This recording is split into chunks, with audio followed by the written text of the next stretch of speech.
Sekuat-kuatnya Hotman Paris, setenar-tenarnya Hotman Paris, tetap saja dia itu punya satu sisi kelemahan.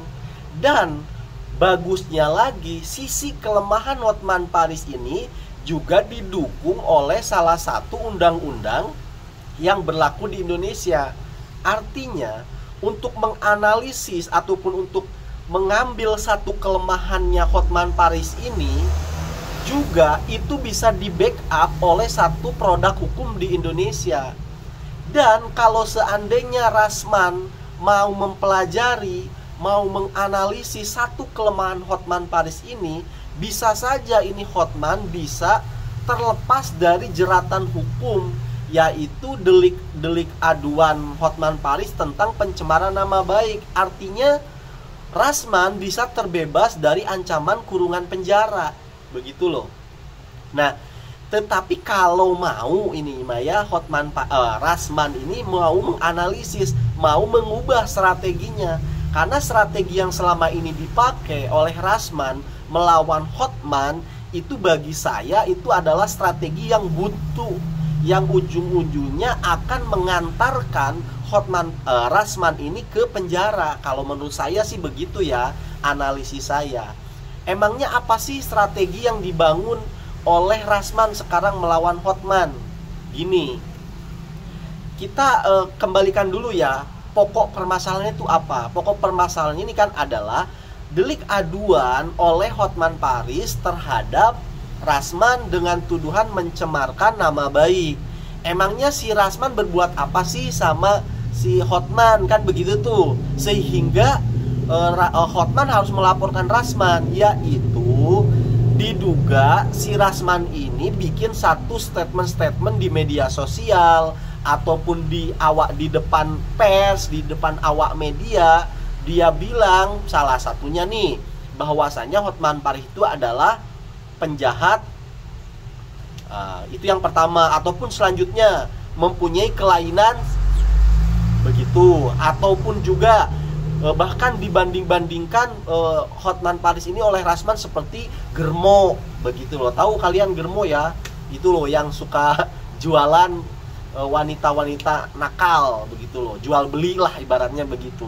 Nah, itu kan tuduhan serius yang membuat Hotman melaporkan tuduhan pencemaran nama baik. Nah, strategi yang dibangun oleh Rasman itu setelah kemarin ya, setelah sidang kemudian dia diwawancara oleh wartawan, saya mengambil satu kesimpulan, strategi yang dibangun oleh Rasman melawan Hotman itu apa?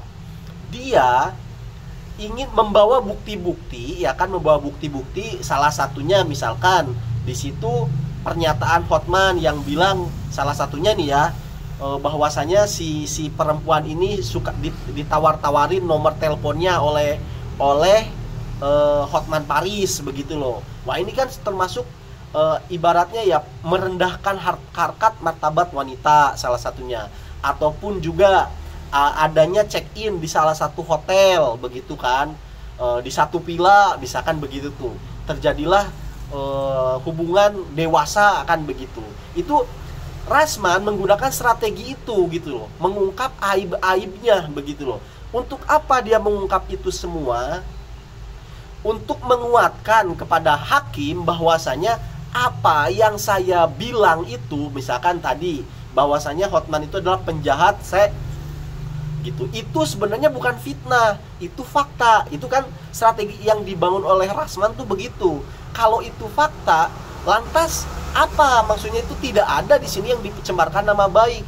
Yang dimaksudkan pencemaran nama baik itu kan apa istilahnya, kalau itu jatuhnya fitnah. Misalkan Hotman tidak melakukan tapi dituduh seperti penjahat, begitu loh, maka itu kan jatuhnya fitnah, maka jatuhnya ke pencemaran nama baik. Tapi kalau itu fakta, maka itu bukan pencemaran nama baik, karena memang itu fakta. Seperti saya misalkan bilang kepada siapa yang baru ditangkap nih, Hasto misalkan gitu loh, sekjen PDI-nya, saya bilang di media sosial Hasto itu koruptor begitu loh, maka saya tidak terkena pencemaran nama baik, karena memang faktanya dia sekarang sudah pakai baju oranye begitu loh. Kecuali saya bilang di media sosial nih, Hasto itu koruptor, tetapi Hasto belum ditangkap, belum apa, begitu belum pakai baju oranye, jatuhnya fitnah, maka itu pencemaran nama baik.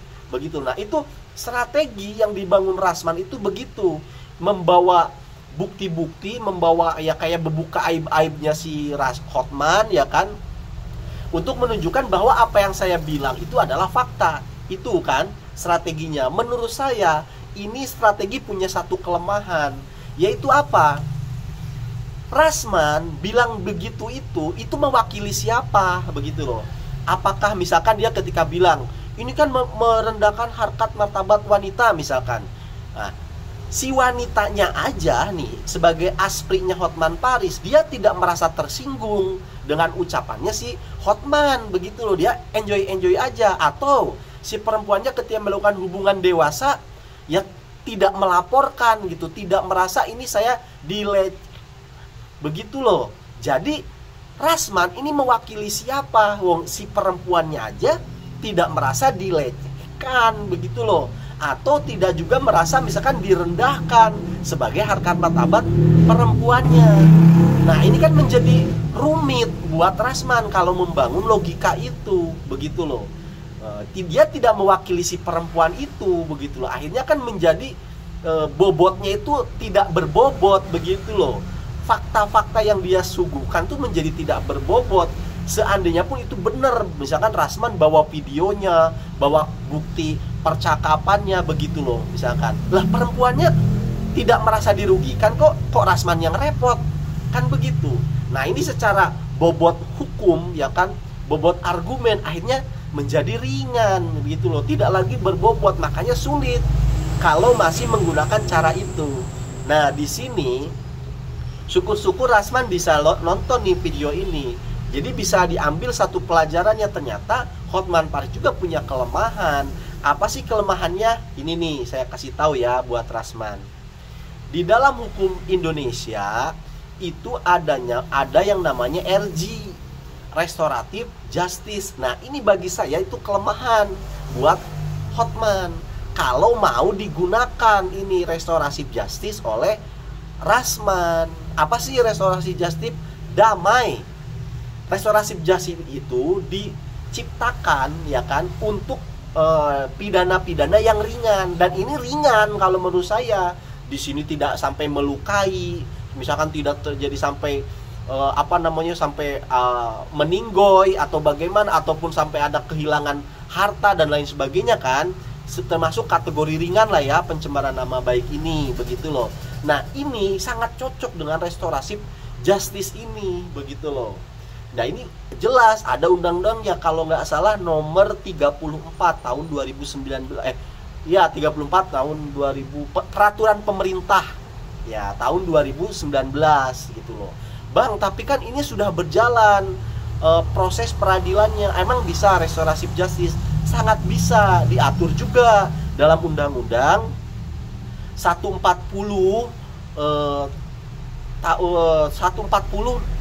lupa saya, pokoknya itulah, kamu lihat sendiri dah ini. Nah, itu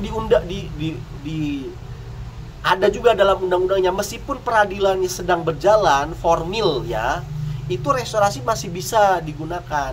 Maka jalan satu-satunya nih buat Rasman, mending pakai restoratif justice ini, yaitu damai. Bagaimana?